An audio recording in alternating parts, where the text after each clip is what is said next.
नमस्कार दोस्तों, स्वागत है आपका हमारे धर्मार्थ ज्ञान दर्पण यूट्यूब चैनल में। तो दोस्तों, आज हम आपको इस वीडियो के माध्यम से यह बताने का प्रयास करने जा रहे हैं कि आखिर मंदोदरी ने क्यों दिया था पाकिस्तान को श्राप जो आज भी भुगत रहे हैं। तो जैसे कि दोस्तों, त्रेता युग के अंतिम चरण में जब धर्म और अधर्म की लड़ाई अपने चरम पर थी, तब रावण की पत्नी मंदोदरी एक विलक्षण और धर्मनिष्ठ नारी के रूप में जानी जाती थीं। वह असुर कुल की होते हुए भी अपने आचरण और सोच में संत तुल्य थीं। मंदोदरी ने रावण को कई बार समझाया कि सीता माता का अपहरण कर उन्होंने धर्म के विरुद्ध कार्य किया है, परंतु रावण के अभिमान ने सत्य को स्वीकारने से इनकार कर दिया। लंका का विध्वंस जब हुआ, रावण मारा गया और विभीषण को राजा बनाया गया, तब मंदोदरी ने तपस्या का मार्ग अपनाया। वह लंका की रानी से एक विरक्त साध्वी बन गईं। वर्षों की तपस्या के बाद उन्होंने दिव्य दृष्टि प्राप्त की और आने वाले युगों की झलकें देखीं। एक दिन उन्होंने कलयुग का दर्शन किया, एक ऐसा युग जहां अधर्म का बोलबाला होगा, सत्य का गला घोंटा जाएगा और संप्रदाय के नाम पर मानवता का संहार होगा। उन्हीं झलकियों में उन्होंने एक भूमि को देखा जो कभी आर्यावर्त का अंग थी, परंतु भविष्य में विघटन के कारण उससे अलग हो जाएगी। उस भूमि में धर्म के नाम पर अधर्म होगा और निर्दोषों का रक्त बहाया जाएगा। मंदोदरी के मन में करुणा उमड़ आई, परंतु जब उन्होंने देखा कि वहां की सत्ता, वहां के शासक और वहां की विचारधारा स्वयं अधर्म की पोषक होगी, तो उन्होंने उस भूमि को एक श्राप दिया, एक ऐसा श्राप जो उसकी आत्मा को चैन से वंचित कर देगा। हे भूमि, तू जो धर्म भूमि होकर भी अधर्म की पोषक बनेगी, तेरे गर्भ से उत्पन्न होंगे वे जो निर्दोषों के रक्त से अपने पाप धोएंगे। जब तक तू अधर्म का साथ देगी, तब तक तू न कभी समृद्ध होगी न कभी शांत। तेरे बच्चे आपस में ही लड़ते रहेंगे और तू कभी संपूर्ण राष्ट्र नहीं बन पाएगी। यह श्राप किस तरह कालांतर में पाकिस्तान के रूप में प्रकट हुआ और कैसे आज भी वह श्राप उसे चैन नहीं लेने देता, यही इस कथा का मूल है। लंका में विभीषण के राज्यारोहण के बाद मंदोदरी ने संसार से विरक्ति ले ली थी। उनके हृदय में एक ओर रावण के पतन की पीड़ा थी, तो दूसरी ओर धर्म की विजय का संतोष। वह जानती थीं कि रावण महाज्ञानी था, परंतु अहंकार के कारण वह पतन को प्राप्त हुआ। उन्होंने लंका त्याग दी और हिमालय की तलहटी में एक गुप्त तपोवन में तपस्या करने लगीं। वहां उन्होंने ब्रह्मा, विष्णु और शिव की आराधना की। वर्षों तक बिना अन्न जल के तप कर उन्होंने दिव्य दृष्टि प्राप्त की। एक दिन उनकी ध्यानावस्था में उनके सामने भगवान शिव प्रकट हुए। भगवान शिव ने कहा, हे देवी, तुम्हारा तप अब पूर्ण हुआ, तुम्हें त्रिकालदर्शिता प्राप्त होगी। तुम भूत, भविष्य और वर्तमान सब देख सकोगी।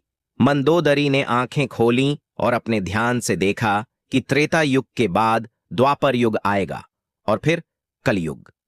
और जब उन्होंने कलयुग को देखा तो उनका हृदय विचलित हो उठा। मंदोदरी की दृष्टि एक विशेष भूमि पर टिकी, वह भूमि जो आर्यावर्त की पश्चिमी सीमा पर स्थित थी। उन्होंने देखा कि यह भूमि किसी समय वैदिक संस्कृति और सनातन धर्म का अंग थी, परंतु कलयुग में यह भूमि अलग हो जाएगी। यह भूमि पृथक राष्ट्र के रूप में जन्म लेगी और उसका नाम होगा पाकिस्तान। परंतु यह नाम पवित्र भूमि के अर्थ में नहीं होगा, बल्कि यह एक भ्रम होगा। मंदोदरी ने देखा, वहां के शासक अधर्म के नाम पर धर्म का संहार करेंगे, निर्दोषों का खून बहाया जाएगा, वहां की मिट्टी से आतंक उपजेगा, वहां की नारी शोषण का शिकार होगी, वहां की संस्कृति अपने ही मूल से कट जाएगी। मंदोदरी रो पड़ी। उन्होंने कहा, हे प्रभु, यह भूमि जो एक समय धर्म की पोषक थी, अब अधर्म का अड्डा बन जाएगी।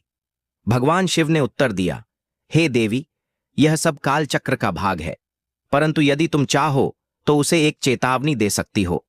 और तभी मंदोदरी ने अपनी आंखें बंद कीं। पृथ्वी माता को स्मरण कर उस भूमि को श्राप दिया। श्राप एक ब्रह्म वाक्य होता है, एक ऐसा दिव्य निर्देश जो काल और सीमा से परे होता है। मंदोदरी ने कहा, हे भूमि, मैं तुझे श्राप देती हूं। तू जो धर्म भूमि होकर भी अधर्म का वरण करेगी, तेरे बच्चे एक दूसरे के खून के प्यासे होंगे, तू कभी शांति न पा सकेगी, तेरे शासक कभी स्थिर नहीं होंगे और तू सदा युद्ध में फंसी रहेगी, भीतर और बाहर से। तेरे द्वारा रचे गए झूठ और हिंसा के बीज तुझे ही अंततः निगल लेंगे। जब तक तू धर्म की ओर न लौटेगी तब तक तू चैन और विकास का मार्ग नहीं देखेगी। उस दिन से वह भूमि जो बाद में पाकिस्तान बनी मंदोदरी के श्राप की छाया में आ गई। मंदोदरी के श्राप का प्रभाव तत्काल नहीं दिखा, परंतु जब 1947 में भारत का विभाजन हुआ तब वह श्राप जागृत हुआ। पाकिस्तान की नींव खून से सनी थी। लाखों हिंदू, सिख और मुस्लिम मारे गए। उस दिन मंदोदरी का श्राप साकार हो गया। पहला लक्षण, पाकिस्तान में किसी भी प्रधानमंत्री ने अपना कार्यकाल पूरा नहीं किया। दूसरा लक्षण, एक के बाद एक सैन्य तख्तापलट। तीसरा लक्षण, आतंकवाद की फैक्ट्री बन जाना। चौथा लक्षण, भारत विरोधी राष्ट्रीय नीति बन जाना। पांचवां लक्षण, संस्कृति से कटाव और कट्टरता का पोषण।